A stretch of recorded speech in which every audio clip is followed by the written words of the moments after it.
सुबह की विमल में गुलिस्तां की ये कुछ लजीज फरिश्ते जब साथ घुले तो जी ललचाए और दिल कहे कि स्वाद की इस जुबान में खुद को ऐसा डुबाऊं कि निकल ना पाऊं। विमल की जुबान कुछ है ही ऐसी, मानते हैं ना? विमल बोलो जुबां केसरी। विमल में गुलिस्तां मई को हुई थी ऑपरेशन की शुरुआत, सुरक्षा बलों को दी बधाई।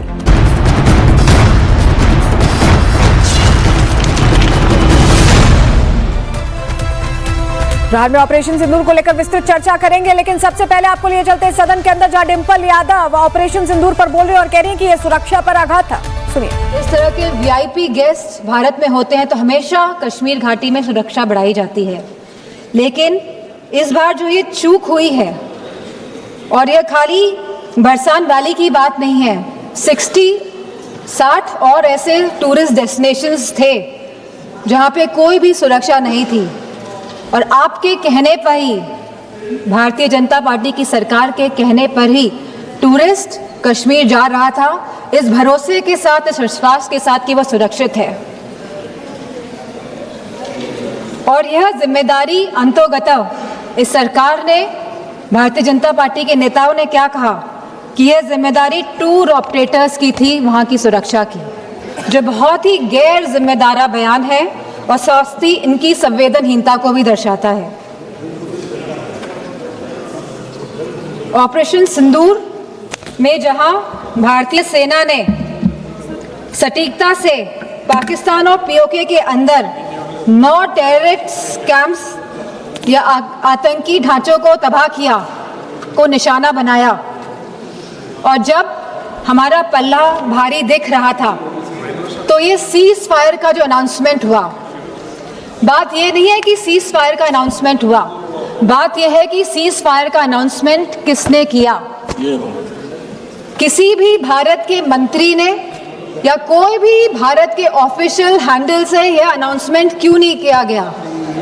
भारत के देशवासियों को क्यों यह सूचना एक अमेरिका के राष्ट्रपति के द्वारा मिली? सवाल इस बात का है।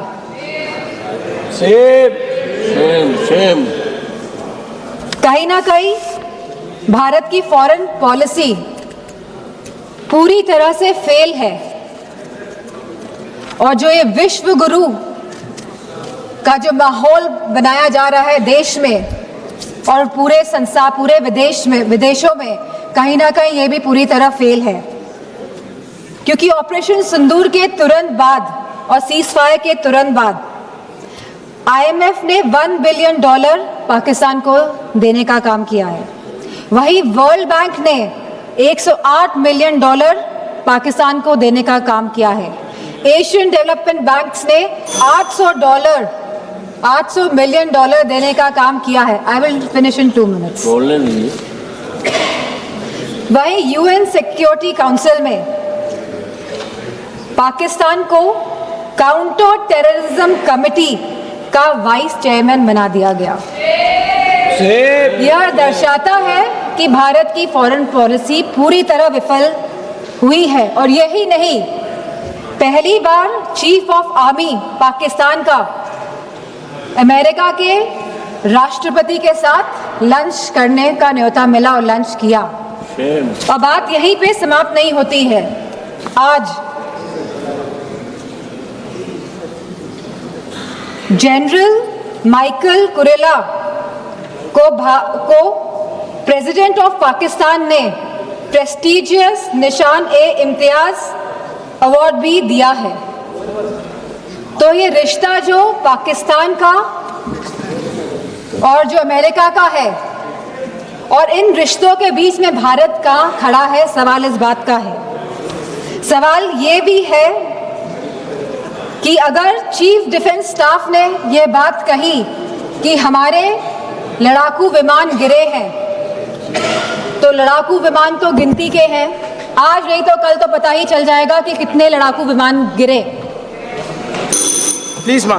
तो सरकार को क्या दिक्कत है बताने में? सर 2 मिनट्स कि please 1 minute, please conclude. Only 2 minutes last. 1 minute. कितने लड़ाकू विमान गिरे हैं, और ये लड़ाकू विमान जो गिरे हैं ये क्यों गिरे ये भी सरकार को बताना पड़ेगा। सरकार पूरी तरह से सरकार का इंटेलिजेंस फेलियर है।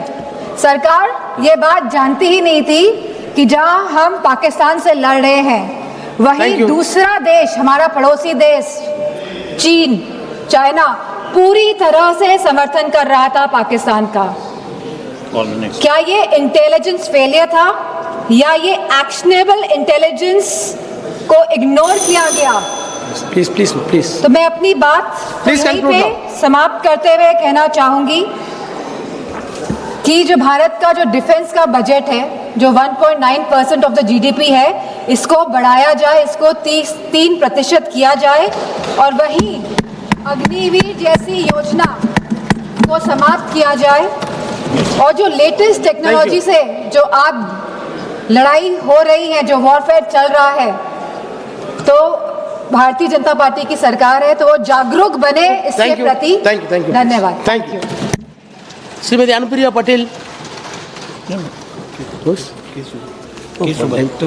Anupriya ji, 1 minute. Somebody wants.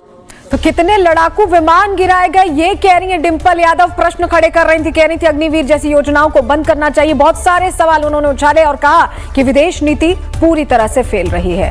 लेकिन गृह मंत्री अमित शाह ने इससे पहले, कुछ देर पहले जब वो बोल रहे थे, उन्होंने साफ कर दिया कि अब भारत सिर्फ खून का बदला नहीं लेता, हिसाब भी बराबर करता है। शाह की आवाज में सिर्फ गुस्सा नहीं था, एक एक आंकड़ा था, एक एक आतंकी का नाम था, गम भी था और गुस्सा भी। शाह ने बताया कि कैसे आतंकवाद सिर्फ बारूद से नहीं, गलतियों से भी पनपता है।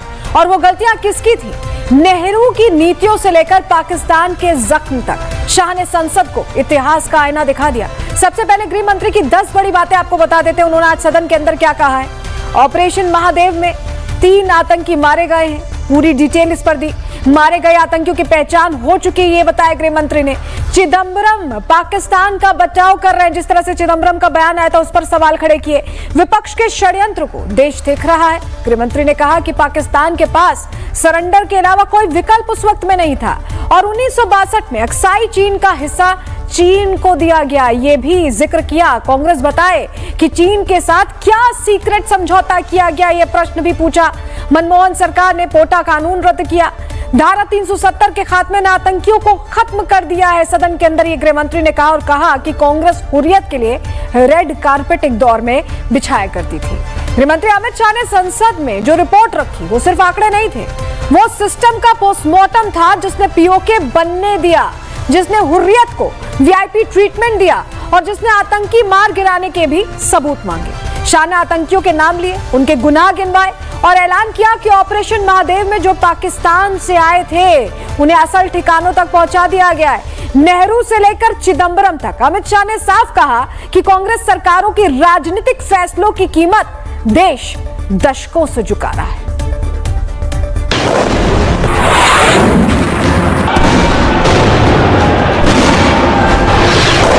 व्यापक चर्चा सदन में कर सके।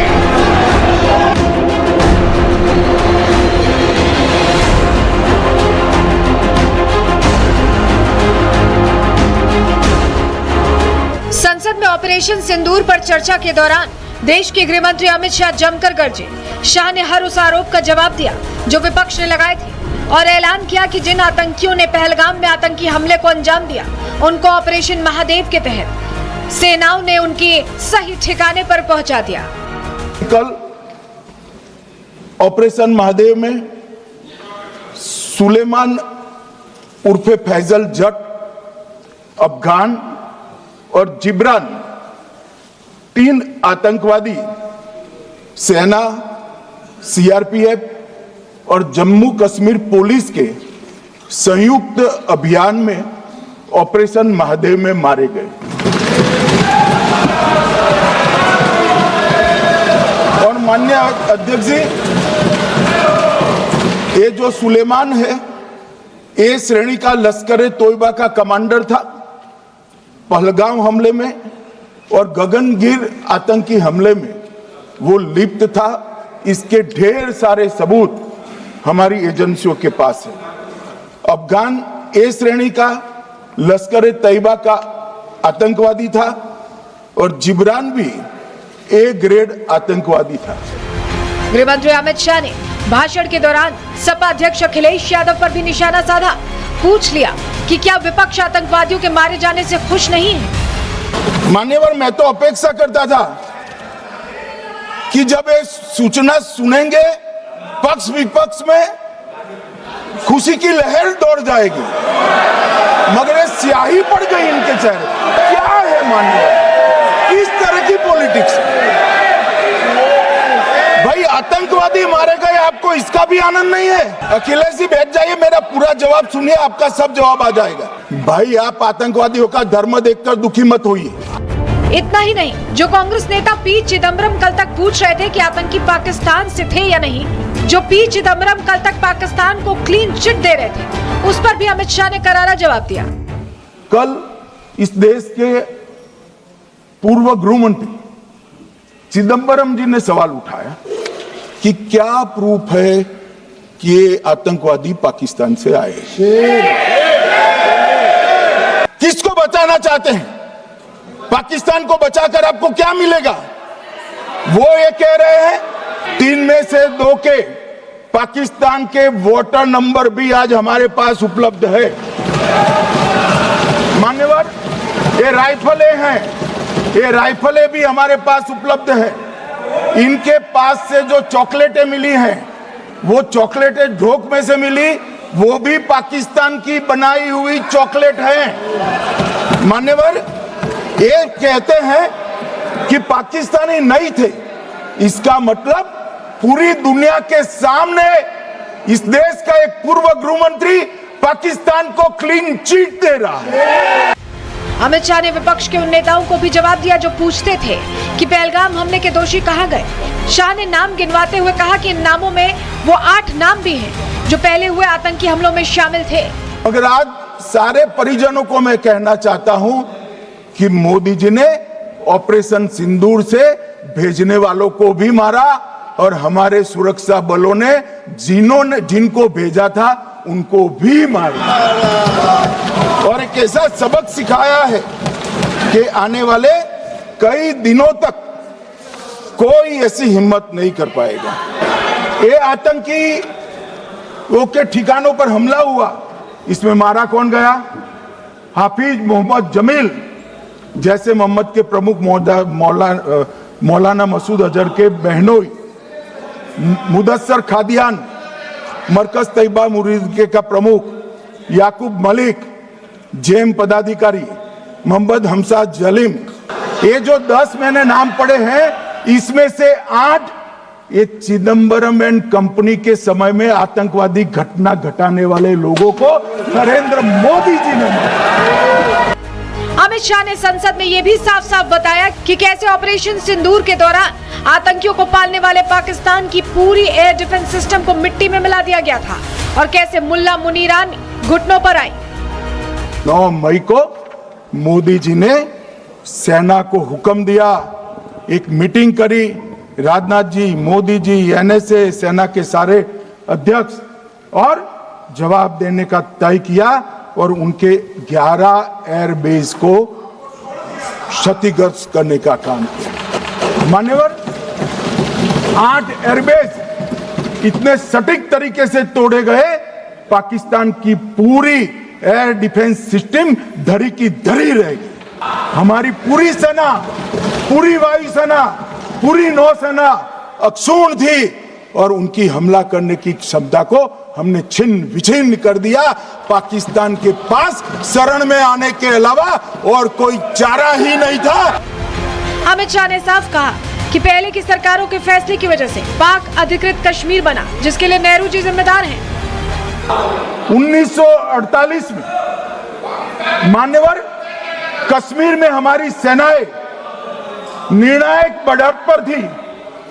सरदार पटेल ना बोलते रहे, जवाहरलाल नेहरू जी ने एक तरफा युद्ध विराम कर दिया। और मान्यवर, मैं बड़ी जिम्मेदारी के साथ कहता हूं, मैं इतिहास का विद्यार्थी हूं, पाक ऑक्यूपाई कश्मीर का अगर अस्तित्व है तो जवाहरलाल नेहरू जी की ये युद्ध विराम के कारण है। इसका जिम्मेदार जवाहरलाल नेहरू है। 1960 में सिंधु जल पर भौगोलिक वह रणनीतिक रूप से हम बड़े मजबूत थे और उन्होंने सिंधु समझौता क्या किया, 80% भारत का पानी पाकिस्तान को दे दिया। 65 की लड़ाई में हाजीपीर जैसे स्ट्रेटेजिक जगह पर हमने कब्जा किया था, 66 में उसको लौटा दिया गया। मान्यवर 71 में कल राजनाथ जी ने भी बताया, पूरे देश ने इंदिरा जी का समर्थन किया था। उन्होंने पाकिस्तान के 2 टुकड़े कर दिए। बहुत बड़ी विजय थी भारत की और सदियों तक भारत इस विजय पर गर्व करेगा, हम सब भी करते हैं। मगर हुआ क्या मान्यवर, युद्ध की विजय की चकाचौंध में क्या हुआ, 93 हजार युद्धबंदी हमारे पास थे, 15,000 वर्ग किलोमीटर क्षेत्र पाकिस्तान का हमारे पास था। मगर शिमला में समझौता हुआ, पाक ऑक्यूपाई कश्मीर मांगना ही भूल गए। 93,000 युद्धबंदी उस वक्त की पाकिस्तान की सेना का 42% और 15,000 वर्ग किलोमीटर क्षेत्र। अमित शाह ने पोटा कानून हटाने वाली कांग्रेस पर जमकर निशाना साधा। जवाब मांगा कि किसके फायदे के लिए कानून को हटाया। आरोप लगाया कि वोट बैंक के लिए पोटा कानून हटाने का फैसला लिया गया था। कानून का विरोध किसने किया था? कांग्रेस। किसने किया? कांग्रेस पार्टी ने किया। हमारे पास बहुमत नहीं था राज्यसभा में, मजबूरन हमने कानून को घिर गया, मजबूरन संयुक्त सत्र बुलाना पड़ा और पोटा कानून संयुक्त सत्र में पारित हुआ। देश नहीं भूल सकता मान्यवर। पोटा कानून को रोककर किसको बताना चाहते थे आप? किसको बचाना चाहते थे? पोटा तो आतंकवादियों के खिलाफ था। पोटा को रोककर अपनी वोट बैंक का उल्लू सीधा करने के लिए आप आतंकवादियों को बचाना। अमित शाह ने कहा कि कल तक नेता आरोप लगा रहे थे कि हमले के बाद आतंकी भाग गए, लेकिन हमारी सेना ने उन्हें मार गिराया। अब कोई जवाब नहीं दिया जाएगा। इसके बाद शाह ने आतंकियों का नाम गिनवाकर कांग्रेस से जवाब भी मांग लिया। मान्यवर, इन लोगों को कल ऐसा था कि ये जो बहसरन के गुनहगार है वो पाकिस्तान भाग गए, तो बड़े आवाज से पूछते थे, भाग गए भाग गए भाग गए, गृह मंत्री क्या करता है, जिम्मेदारी ले। हमारी तो सेना ने ठोक दिया, सीआरपीएफ ने ठोक दिया। मान्यवर, अब मेरा तो जवाब बनना ना देता है ना वो मांगना बनता है। ये पूछ रहे थे कि क्यों भाग गए। अब मेरा समय काफी जाएगा, मैं जरा संक्षिप्त में कहता हूं, घटनाओं पर नहीं जाऊं। दाऊद इब्राहिम कास्कर 1986 में भागा, श्री राजीव गांधी की सरकार। सैयद सलाउद्दीन 93 में भागा, कांग्रेस की सरकार। टाइगर मेमन 93 में भागा, कांग्रेस की सरकार। अब मान्यवर, मेरा तो जवाब मांग लिया, हमारे सुरक्षा बलों ने मेरा जवाब भी दे दिया, अब राहुल गांधी इसका जवाब दे। शाह ने आरोप लगाया कि मनमोहन सरकार में हुर्रियत से चर्चा हो रही थी, वीआईपी ट्रीटमेंट दिया जाता था, लेकिन अब मोदी सरकार किसी हुर्रियत से बात नहीं करेगी। एक समय में हुर्रियत के नेताओं को यहाँ वीआईपी ट्रीटमेंट मिलती थी, हुर्रियत के साथ चर्चा करते थे और ये हुर्रियत वाले आते थे, रेड कारपेट पूरा रोड खाली कर कर सीधा आता था और मनमोहन सरकार के दूत इनके साथ चर्चा करते थे। सारे हुर्रियत के कंपोनेंट हमने बैन कर दिए हैं, सारे जेल की सलाखों के पीछे। जो विपक्ष धारा 370 हटाने को लेकर सवाल करता था, उस विपक्ष को भी गृह मंत्री अमित शाह ने सीधा जवाब दिया।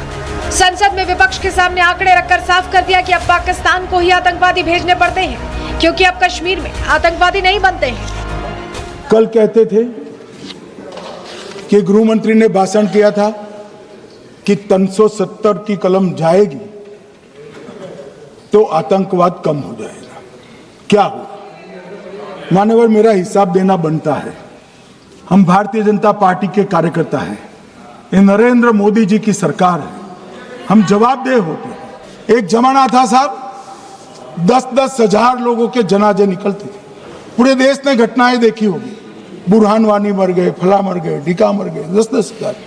अब जो मारा जाता है उसको वही दफना दिया जाता है। आतंकवादी को उसका महिमा मंडन करने के लिए जनाजे की इजाजत नरेंद्र मोदी के शासन में नहीं। साफ है कि गृह मंत्री अमित शाह ने पहलगाम हमले में शामिल आतंकियों को मिट्टी में मिलाए जाने तक की जानकारी दी है। ऑपरेशन सिंदूर से लेकर पाकिस्तान को घुटने को लाने की बात रखी, लेकिन अब ये देखना होगा कि क्या तमाम सवालों का जवाब मिलने के बाद भी विपक्ष ऐसी हंगामा करता रहेगा? क्या ऐसे ही ऑपरेशन सिंदूर और सेना के शौर्य पर सवाल उठाता रहेगा? Bureau report, Republic Bharat. देखिए, सदन में शाह गरजे और विपक्ष ने पलटवार किया। गृह मंत्री के ऑपरेशन सिंदूर पर आए जवाबों को कांग्रेस ने जवाबदेही से बचने की कोशिश बताया। क्या विपक्ष अब भी सेना की सफलता को स्वीकारने को तैयार नहीं है? उसकी बात यह है कि अपने 1.5 घंटे के स्पीच में अमित शाह जी ने पहलगाम में पिछले 20 वर्षों में भारत के नागरिकों पर सबसे दर्दनाक हमला होने के पश्चात भी एक वक्तव्य अपनी नैतिक जिम्मेवारी और अपने विभाग की विफलता पर एक शब्द भी नहीं कहा। इधर समाजवादी पार्टी के अध्यक्ष अखिलेश यादव ऑपरेशन सिंदूर का होना ही सबसे बड़ी विफलता बता रहे हैं। उन्हें भी सुनिए। सच्चाई ये नहीं है, आप कितना भी उत्तेजित बोलें, देश की जनता समझ रही है। ये सही है कि जनता के इमोशंस का लाभ आप उठा रहे हैं शासन करने के लिए। जनता का इमोशन का लाभ उठाती है सरकार। मुझे याद है कि जिस दिन पहलगाम हमला हुआ उस दिन वहां का हर पर्यटक पूछ रहा था, जो पर्यटक पूछ रहे थे कि खतरों के बीच मेरी रक्षा करने वाला कोई वहां क्यों नहीं था। आखिरकार ये सबके मन में सवाल यही है कि जिस समय घटना हुई आखिरकार उन्हें बचाने वाला कोई क्यों नहीं था। इन पीओके के मामले में सभी इंजन हमें एक दिखाई देते हैं और जहां पीओके पे पहुंचने तक की बात थी, कुछ लोग तो पीओके पर ये कह रहे थे कि हमारा कब्जा हो जाएगा, 6 महीने का केवल हमें मौका मिल जाए।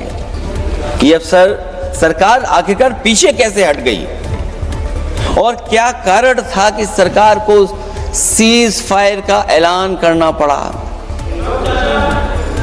अध्यक्ष महोदय, हमें उम्मीद थी कि सरकार सीज फायर करेगी, सरकार ऐलान करेगी, लेकिन इनकी मित्रता बहुत है, बहुत गहरी मित्रता है और उसका परिणाम यह है कि इन्होंने अपने मित्र से ही कहा कि आप ही सीज फायर अनाउंस कर दीजिए, हमारी कोई जरूरत नहीं। मैं दुनिया को मनाने में लगा हूं, मेरा घर मुझसे रूठा जा रहा है। आखिरकार कौन रूठा हुआ है? इस देश में जो हमने देखा इतने दिनों में, प्रधानमंत्री जी डिफेंस मिनिस्टर का भी रोल प्ले कर रहे थे। आज जब संसद में प्रियंका के भाषण के दौरान बीजेपी सांसदों ने हिंदू शब्द पर जोर दिया तो प्रियंका ने उसे नजरअंदाज कर दिया। क्या वोट बैंक की मजबूरी है इसलिए प्रियंका ने हिंदू शब्द से परहेज किया? क्या कांग्रेस के लिए हिंदू कहना आज भी एक राजनीतिक रिस्क है? ये सवाल है। 26 लोगों को अपने परिवार के सदस्य के सामने मारा गया। 26 बेटे, पति, पिता गुजर गए। उनमें से 25 भारतीय थे।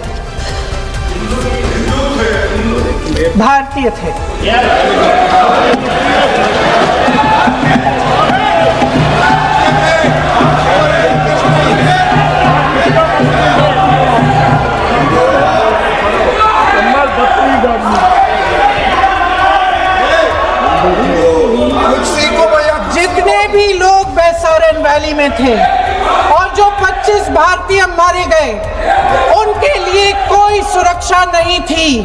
कोई सुरक्षा नहीं थी। आप कितनी भी ऑपरेशन कर डालें, आप इस सच्चाई के पीछे छुप नहीं सकते, इसे नकार नहीं सकते। आपने उनको सुरक्षित नहीं किया। वहीं संसद में आज इतिहास और वर्तमान को लेकर बड़ा टकराव भी देखने को मिला। प्रियंका गांधी ने सरकार पर तंज कसा कि इंदिरा गांधी ने पाकिस्तान को 2 टुकड़ों में बांटा था और आज की सरकार सिर्फ अतीत में उलझी है। तो जवाब में बीजेपी के निशिकांत दुबे ने नेहरू की नीतियों पर हमला बोला, कहा कि आज जो देश भुगत रहा है वो उसी विरासत का नतीजा है। शरण की बात की हमारे गृह मंत्री जी ने, इतिहास में चले गए। नेहरू ने क्या किया, इंदिरा गांधी ने क्या किया, यहां तक कि मेरी मां के आंसुओं तक चले गए। लेकिन इस सवाल का जवाब नहीं दिया कि ये सीज फायर हुआ क्यों, ये जंग रुका क्यों, और तब क्यों रुका जब दुश्मन के पास कोई चारा नहीं था हमारे श्रेय में आने के। प्रिंसेस ऑफ वर्ल्ड हिस्ट्री में सभापति महोदय नेहरू जी ने लिखा कि मोहम्मद गजनी जिसको गजनी और गोरी जिसको कि हम लुटेरा मानते हैं, जो आज का टेररिस्ट जिसको कहते हैं वो उस जमाने का टेररिस्ट हुआ करता था, उसको वो कहते हैं कि वो वॉरियर था।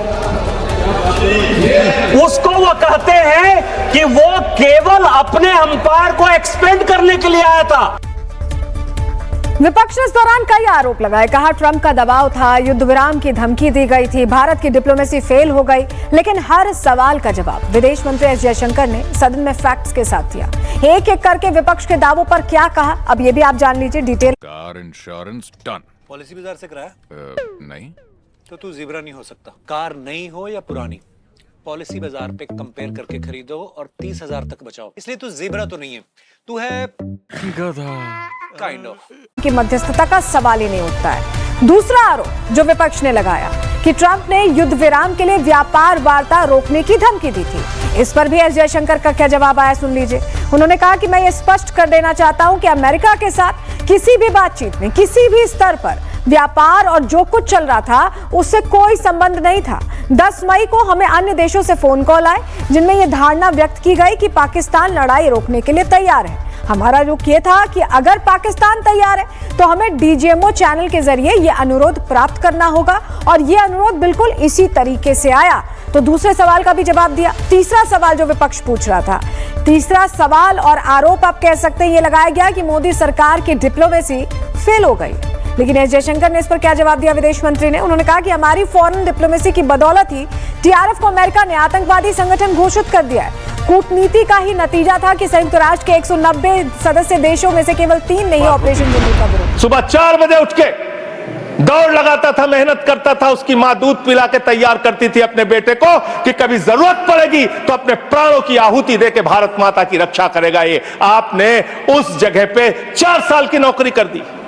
आप सेना के सम्मान की बात करते हैं, आपके पास सब कुछ के लिए पैसा है, अपने दोस्तों के ऊपर लुटाने के लिए लाखों हजारों करोड़ रुपए है, लेकिन सेना के जवान को आपने अग्निवीर बना के 4 साल की योजना में उनको जवान बना दिया। उनके लिए तनख्वाह देने के लिए पैसा नहीं है आपके पास। बीएसएफ के जवान, सीआईएसएफ के जवान, पैरामिलिट्री फोर्सेस के जवान, उनको पेंशन देने के लिए पैसा नहीं है, शहीद का दर्जा देने के लिए पैसा नहीं है आपके पास। आपके पास सीआरपीएफ के जवान, उनके पास उनको पैरामिलिट्री फोर्सेस को आपको पेंशन देने और शहीद का दर्जा देने का पैसा नहीं है। आप सेना के सम्मान की बात करते हैं, आप सेना के सम्मान की बात करते हैं। मान्यवर, I start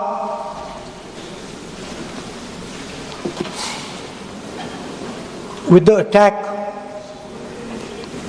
in Pahalgam.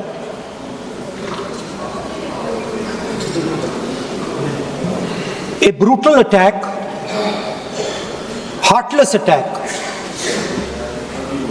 organized and orchestrated clearly by the Pakistani state.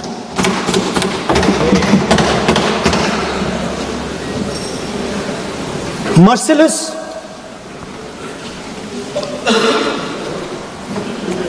young people, old people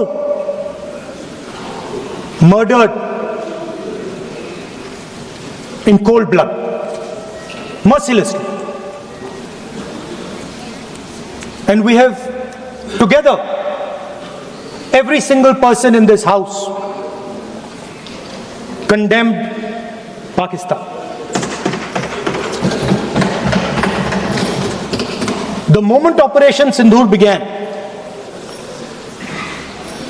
in fact, even before it began, the opposition committed itself, all the parties,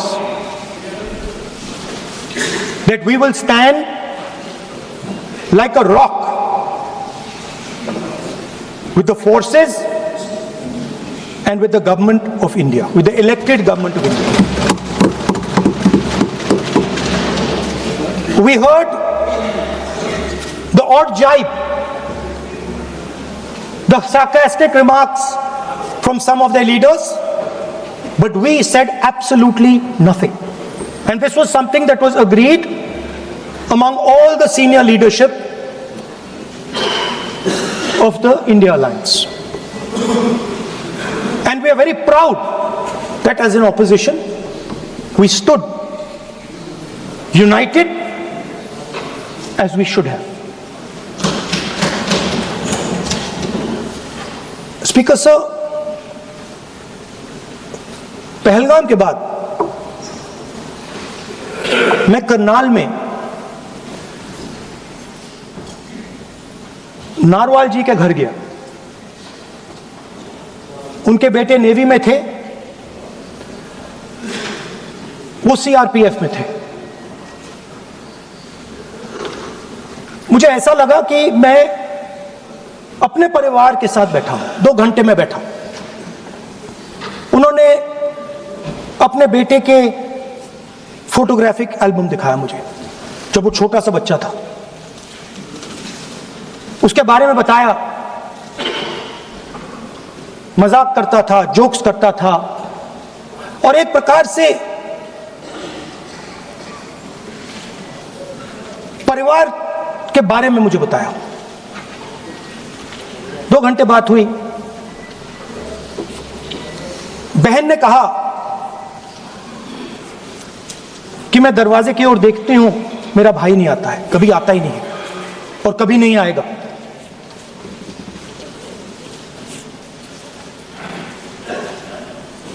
उसके बाद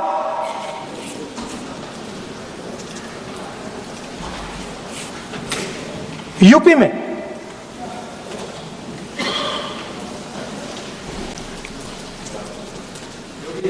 दूसरे परिवार से मिला।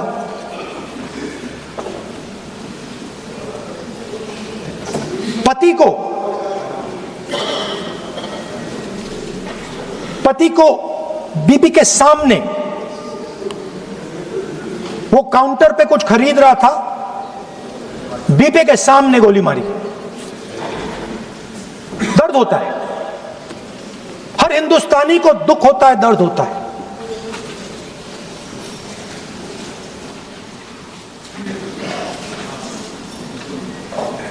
जो हुआ गलत हुआ, सबने कंडेम किया। स्पीकर सर,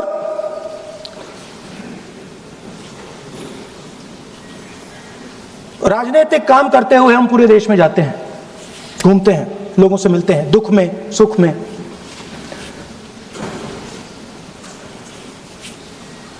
जब भी मैं फोर्सेस के किसी भी व्यक्ति से मिलता हूं, जैसे ही मैं हाथ मिलाता हूं, और ये आपको भी फील हुआ होगा, जैसे ही मैं हाथ मिलाता हूं, मुझे पता लग जाता है कि ये हिंदुस्तान की फोर्सेस सेना का आदमी है। हाथ जैसे मिलाता है, मुझे पता लग जाता है कि ये टाइगर है, इसको हिलाया नहीं जा सकता, ये देश के लिए मर जाएगा, सीधा खड़ा रहता है। इसको कहीं भी भेज दो, ये देश के लिए लड़ने के लिए, मरने के लिए तैयार रहता है।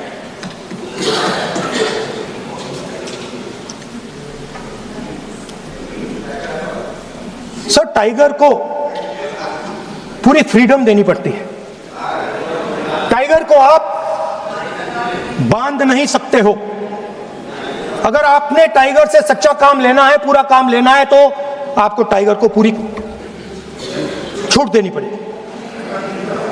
सर, दो शब्द हैं, एक पॉलिटिकल विल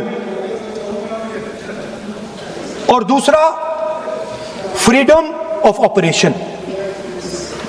मतलब अगर आप हिंदुस्तान की सेना, एयरफोर्स, नेवी का प्रयोग करना चाहते हो, आपके पास सबसे पहले 100% पॉलिटिकल विल होनी चाहिए, और दूसरा, अगर आप सेना का प्रयोग करना चाहते हो तो आपको फुल फ्रीडम ऑफ ऑपरेशन देना पड़ेगा। राजनाथ सिंह जी ने अपने भाषण में कल 1971 और सिंदूर का कंपैरिजन किया, और मैं उनको याद दिलाना चाहता हूं, 1971 में पॉलिटिकल विल थी, इंडियन ओशन में 7th फ्लीट आ रही थी,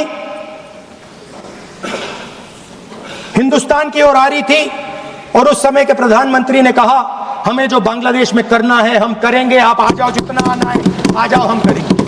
political will without any confusion.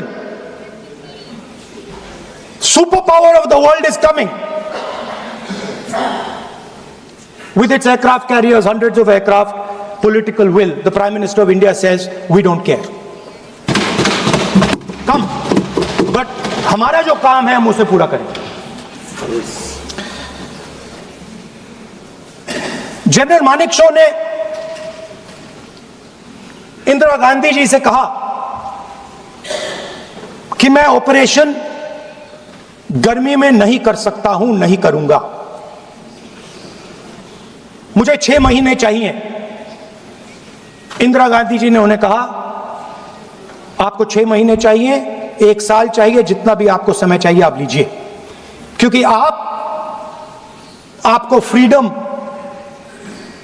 होनी चाहिए, फ्रीडम ऑफ एक्शन आपको होना चाहिए, फ्रीडम ऑफ मैनूवर आपका होना चाहिए। 1 लाख पाकिस्तानी सोल्जर सरेंडर किए, एक नया देश बना। Sir, let us now move to operation Sindoor. Yesterday I watched Rajnath Singh ji का भाषण में सुन रहा था, and I listen quite carefully when people speak. And Rajnath Singh ji said that Operation Sindoor began at 1:05 in the morning. और उसके बाद उन्होंने कहा, he said, Operation Sindoor lasted 22 minutes. And then he said the most shocking thing.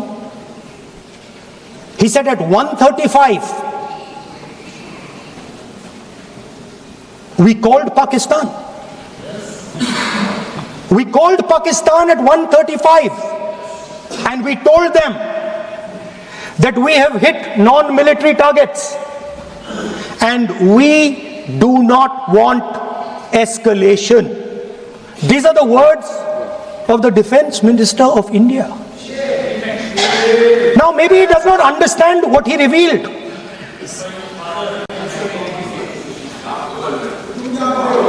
The DGMO of India was told by the government of India to ask for a ceasefire at 1:35 at night itself, on the night of Operation Sindoor. You told the Pakistanis exactly what you would do. You told them that we will not hit military targets. You told them we do not want escalation.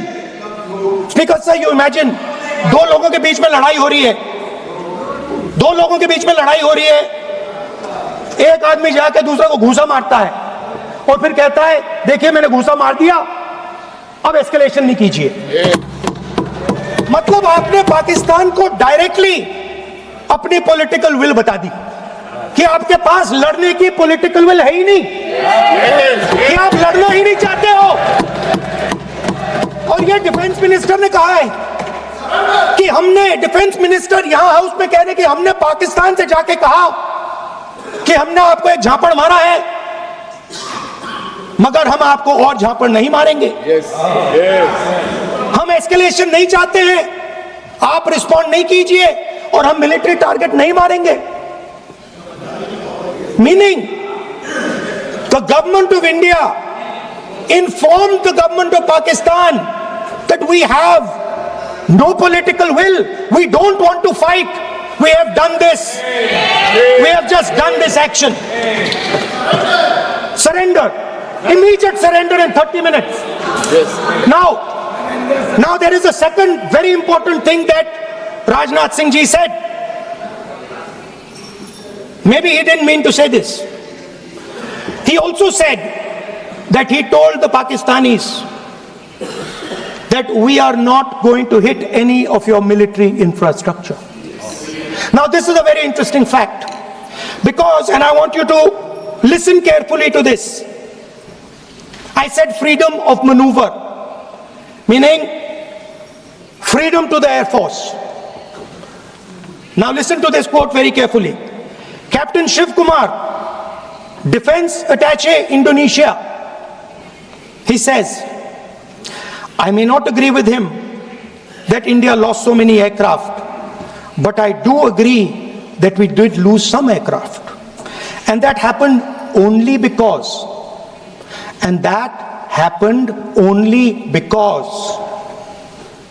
of the constraint given by the political leadership to not attack the military establishment and their air defense.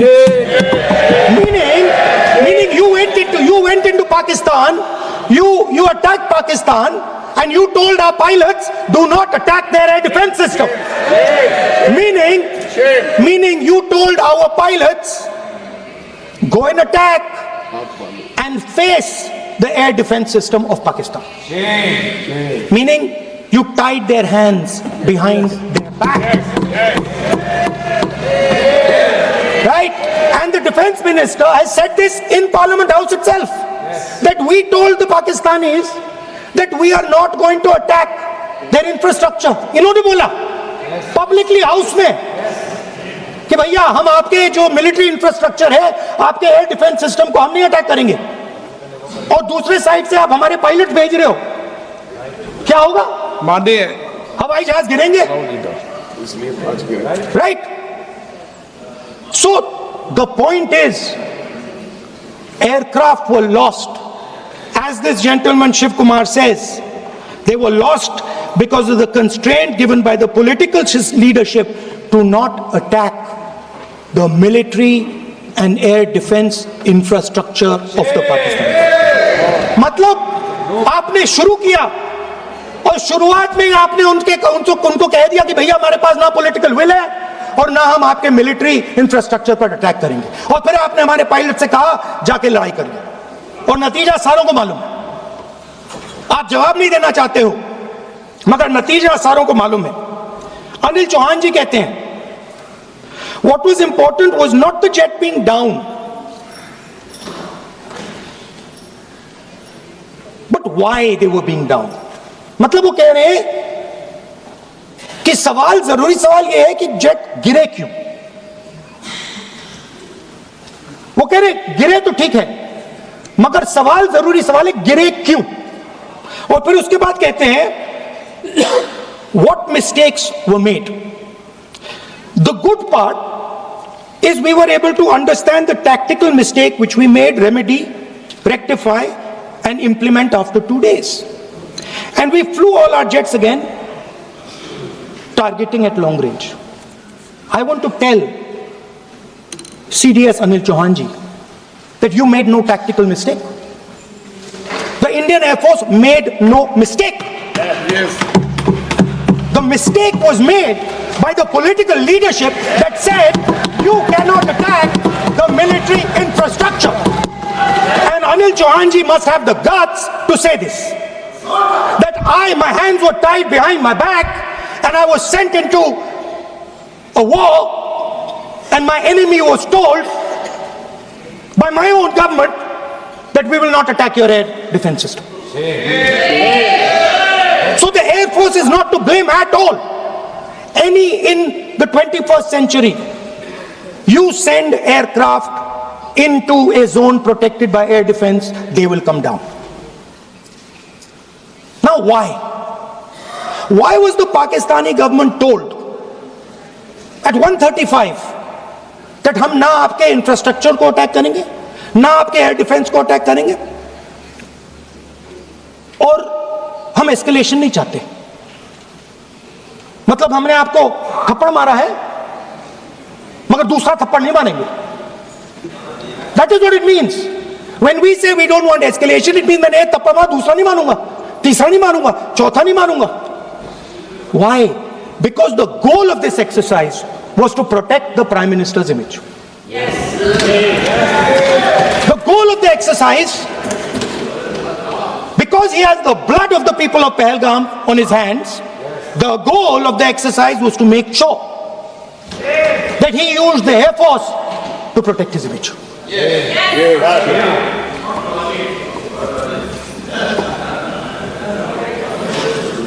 After that, Donald Trump has said 29 times. 29 times he said, 29 बार उन्होंने बोला कि भैया मैंने cease fire करवाया. अच्छा, अगर वो झूठ बोल रहे हैं तो अपने भाषण में यहां प्रधानमंत्री कह दें कि वो झूठ बोल रहे हैं. यहां पे अगर दम है तो यहां पे प्रधानमंत्री बोल दे कि ट्रंप झूठ बोल रहे हैं. If he has the courage, if he has the courage of Indira Gandhi, yes, let him say here, let him say here that Donald Trump, you're a liar,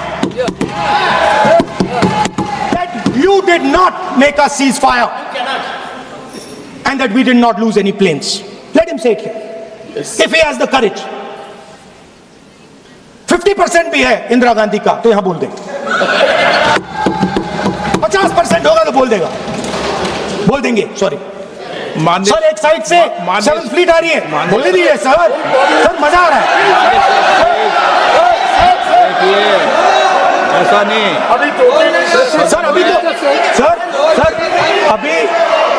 sir. अभी तो मैंने ओपनिंग नहीं किया sir.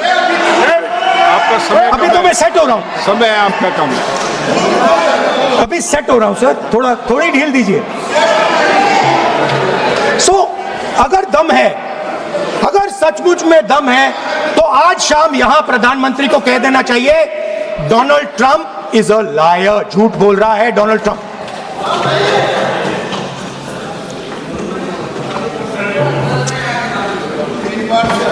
Sir, एक नई चीज चली है, एक नया शब्द चला है, न्यू नॉर्मल.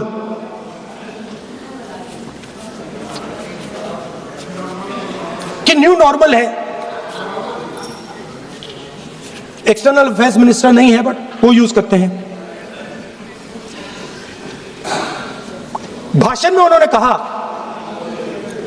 कि सारे के सारे देशों ने टेररिज्म को कंडेम किया है. Absolutely 100% correct. मगर उन्होंने यह नहीं बताया कि पहलगाम के बाद एक भी देश ने पाकिस्तान को नहीं कंडेम किया है. Not a single country has condemned Pakistan. Everybody has condemned terrorism. What does it mean? That the world is equating us with Pakistan. Earlier, when the UPA government was there, it was very clear Pakistan is promoting terrorism. And they used to condemn Pakistan for promoting terrorism. Now not a single country has prevented condemn. Acha, very interesting another fact. I mean, sometimes this external affairs minister amazes me. मैं चौंक जाता हूं मैं. He says that now even defense minister, we have deterred Pakistan. Acha, you have deterred Pakistan? Fine. The man behind Pahalgam is a Pakistani general called General Munir, Chief of Army Staff. That man is having lunch with the President of the United States. He is sitting there. Our Prime Minister cannot go there. He is breaking. Gulistan के ये कुछ लजीज फरिश्ते जब साथ घुले तो जी ललचाए और दिल कहे कि स्वाद की जुबान में खुद को ऐसे डुबाऊं कि निकल ना पाऊं। विमल की जुबान कुछ है ही ऐसी, मानते हैं? विमल, बोलो जुबान कैसी? विमल में गुलिस्तान के ये कुछ लजीज फरिश्ते जब साथ घुले तो